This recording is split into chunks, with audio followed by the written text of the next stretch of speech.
listeners, and welcome back. Today we are going to be discussing the movie Beastly. Before we start, I need to warn that I will be going through the movie and book story and plot, meaning that the following content can contain spoilers. Links to where to get access to the movie and book will be in the description below for any of those who want to check it out and then come back.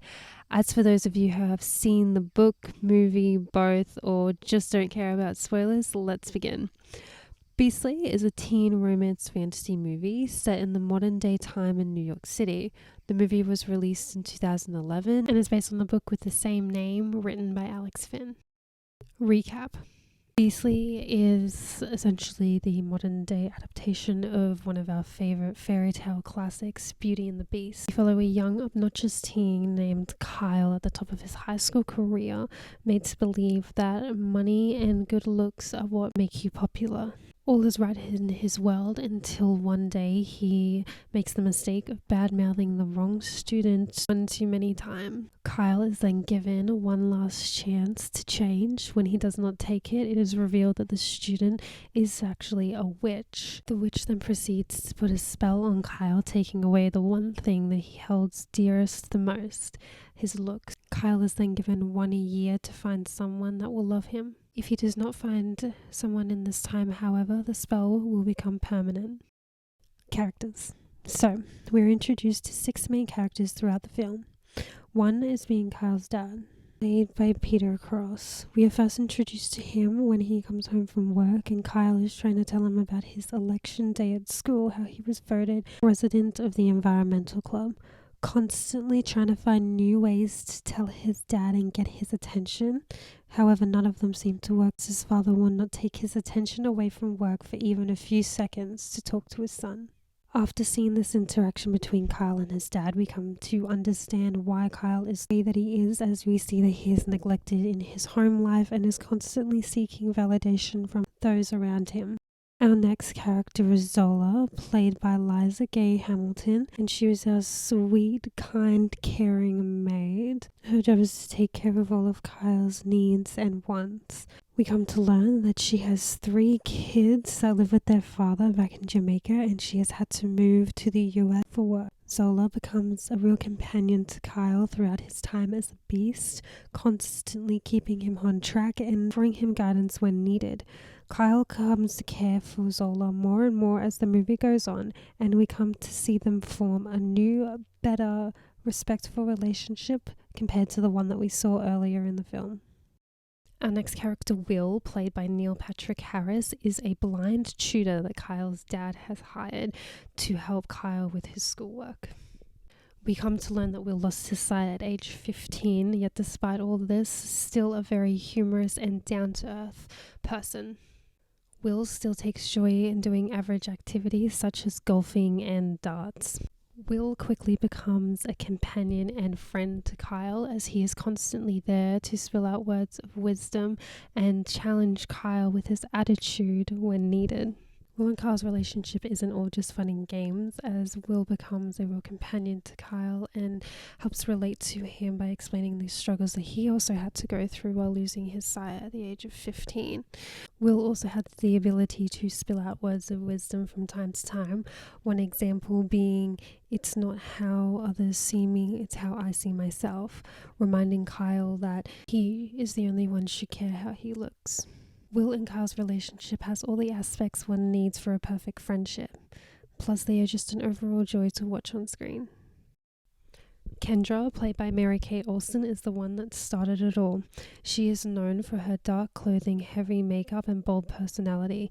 She is often referred to at school as the loner gothic chick with a witch personality, which is even more ironic when it is revealed that she is indeed a real witch. Kendra only shows up a few times throughout the film to remind Kyle that he is the reason that this has happened and only he holds the power. Lindy, played by Vanessa Hudgens, is our main female protagonist in the movie.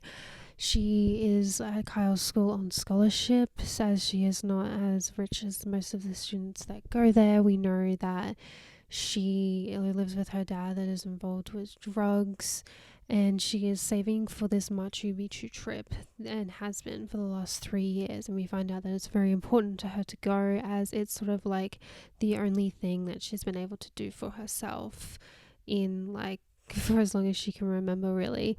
This, however, is all turned on its head when she finds out that she needs to go live with, as far as she knows, an old friend of her dad's to keep safe. But we know as an audience that it's actually Kyle, or in her view, Hunter. And due to this, she has had to quit school, and that means leaving the trip. So obviously when she first gets there, she's extremely mad and upset and doesn't really know what to do. However, as time goes on, she gets to know Zola and Will, and eventually Hunter or Kyle as well, and she opens up a bit more, and we get to learn more about her and her love for reading roses and music. We come to learn more about her mother and how she died. We learn how she's had to take care of her father ever since then, and how that being with Kyle, of course, first felt like being in hell or in her own prison. But she has learned or come to realize that the more and more time that she spends there, and the more time that she gets to know Kyle and form a relationship with him, she quickly realizes that this may have been the best thing that's ever happened to her. Last but not least, we have Kyle, played by Alex Pettyfer. When we first meet him, we see that in his home life, he does not get much attention at all from his father, and he can barely get a few words in before his father's got his face back in his phone. This has caused him to seek validation through popularity, look down on other students, and believe that only looks matter. His whole life is turned on his head when he accidentally crosses the wrong student, Kendra, that turns out to be a witch and casts a spell on him. Now as a beast, Kyle is forced to accept the realities of his life. He needs to accept the fact that his father just doesn't care. He needs to accept the fact that his friends don't like him despite what he may think. Just because he was good looking and popular doesn't really mean that everyone necessarily liked him. Things do get better, however, as time goes on, as Kyle is forced to accept his feelings, and he actually finds solitude in his housemates with Zola and Will. Things only continue to look up when Lindy comes and lives with him, and he learns more about her and just a new way of thinking and looking at things. He comes to learn new skills, such as building a greenhouse. He comes to expand his knowledge on poems and express his feelings in new forms, such as a love letter. By the end, we see that Kyle's character has done a complete 360 from when we saw him at the beginning of the film. We watch him go from selfish to selfless. Purpose. There are two purposes directed to audiences throughout the film. Between change and can someone change for the better. The second purpose is by seeing someone for who they are and not what they look like or what they may have. We watch Kyle navigate these changes as the movie takes place, start seeing the changes that he makes through the relationships with the other characters. He comes to form a sweet, caring relationship with Zola and starts to see her more as a companion rather than just a helping hand. It doesn't take long for Will and Kyle to form a relationship either, as from the minute that they meet, Will is able to match Kyle's wittiness and banter. This then quickly escalates into a witty but solid friendship. When forming a relationship with Lindsay, Kyle learns to grasp a new perspective on things. By spending more and more time with Lindsay, Kyle comes more in tune with his feelings and learns how to admit them out loud. For example, his relationship with his father, he comes to express to Lindy. He also expressed to Lindy that after his mother passed away, his father had never been the same or paid him any amount of attention. This gives Kyle the opportunity to express his feelings and also allows Lindy to express how she also has had troubles with her father. This allows them to connect on a deeper level and have more of an understanding about one another. Through his relationship with Lindsay, Kyle comes to not only better himself for her, but better himself within his own life. What are the main plots, events, and actions? The first main event to occur within the film is the interaction we see between Kyle and his father at the beginning. This interaction shows our first insight of Kyle's life and why he is the way that he is. We see that from the neglection from his father, he craves validation and attention from his fellow students and truly believes that good looks are the key to success. Kyle being cast with the spell is the second main event we get within the film.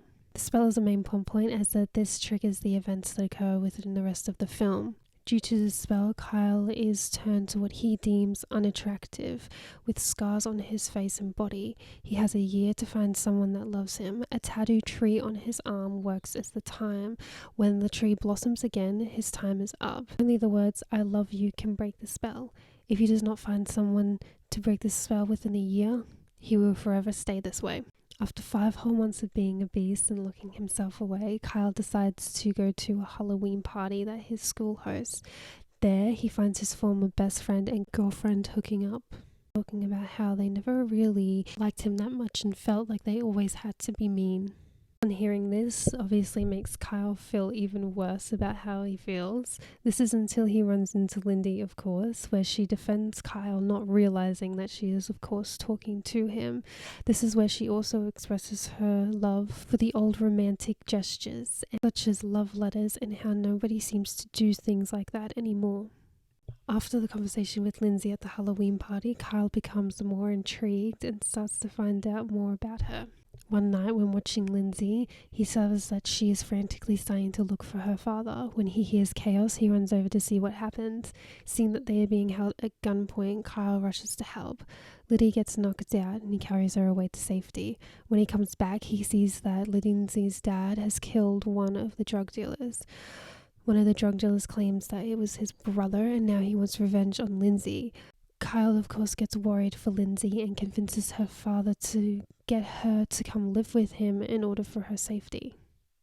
When Lindsay arrives, she knows Kyle as Hunter and believes that she is staying with an old family friend of her father's.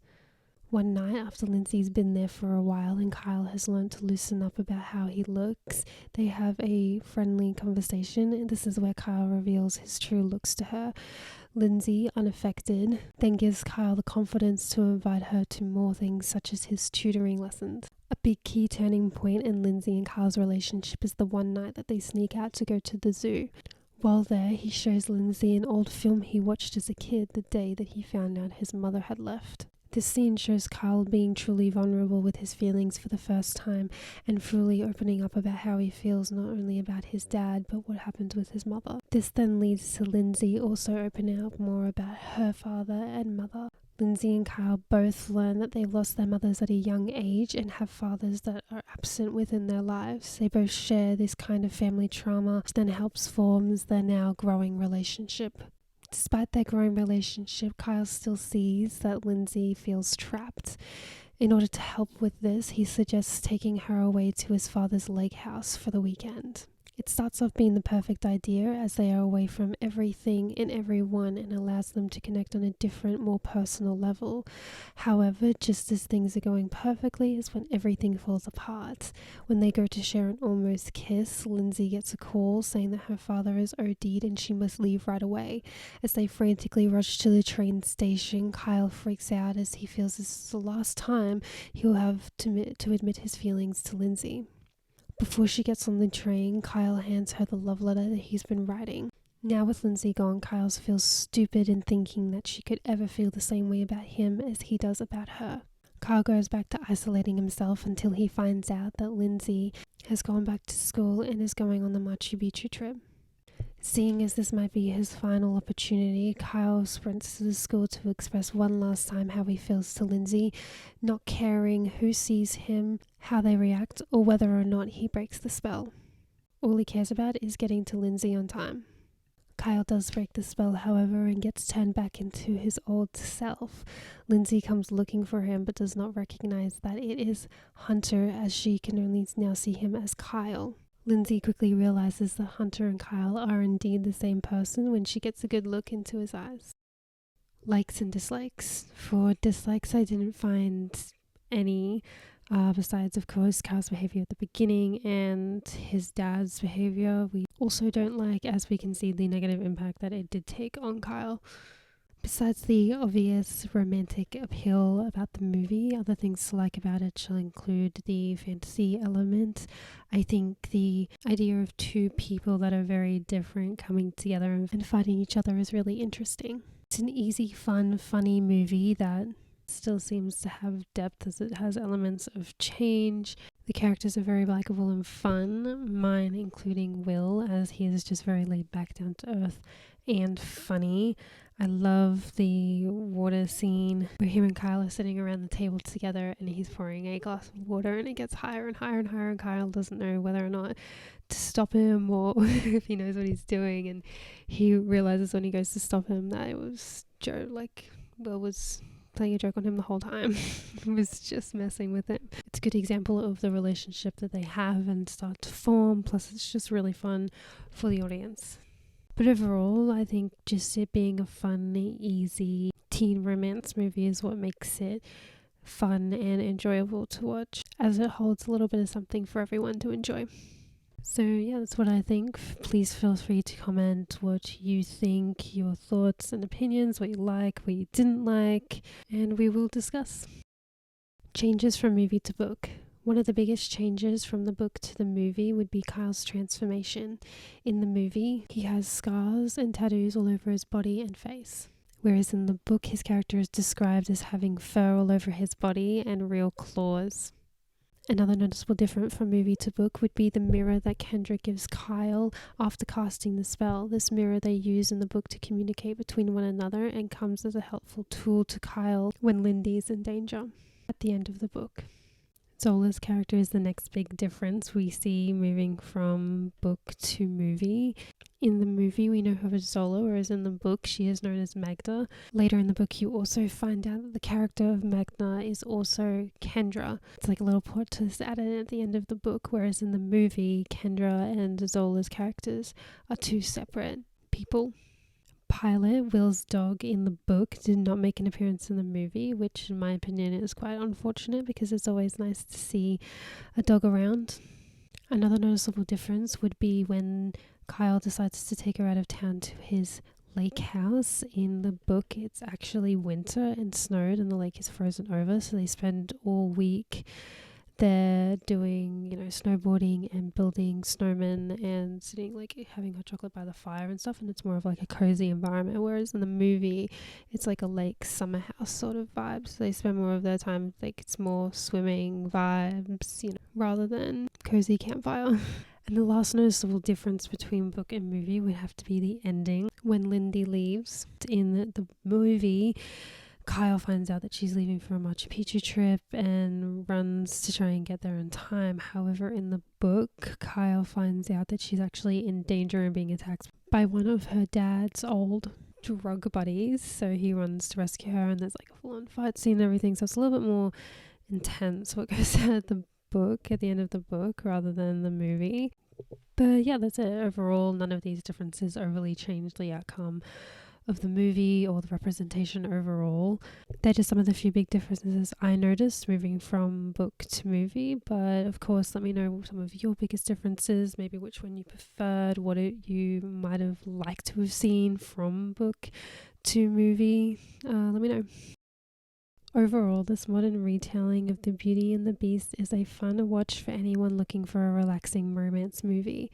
And even though the story is predominantly based around romance, it still holds a story of forming friendship and change within oneself. So, that is all for this episode. Please feel free to leave any comments discussing your opinions, feelings, and thoughts on the movie or book. Link to the movie and book and my socials will be linked in the description below. Thanks for listening.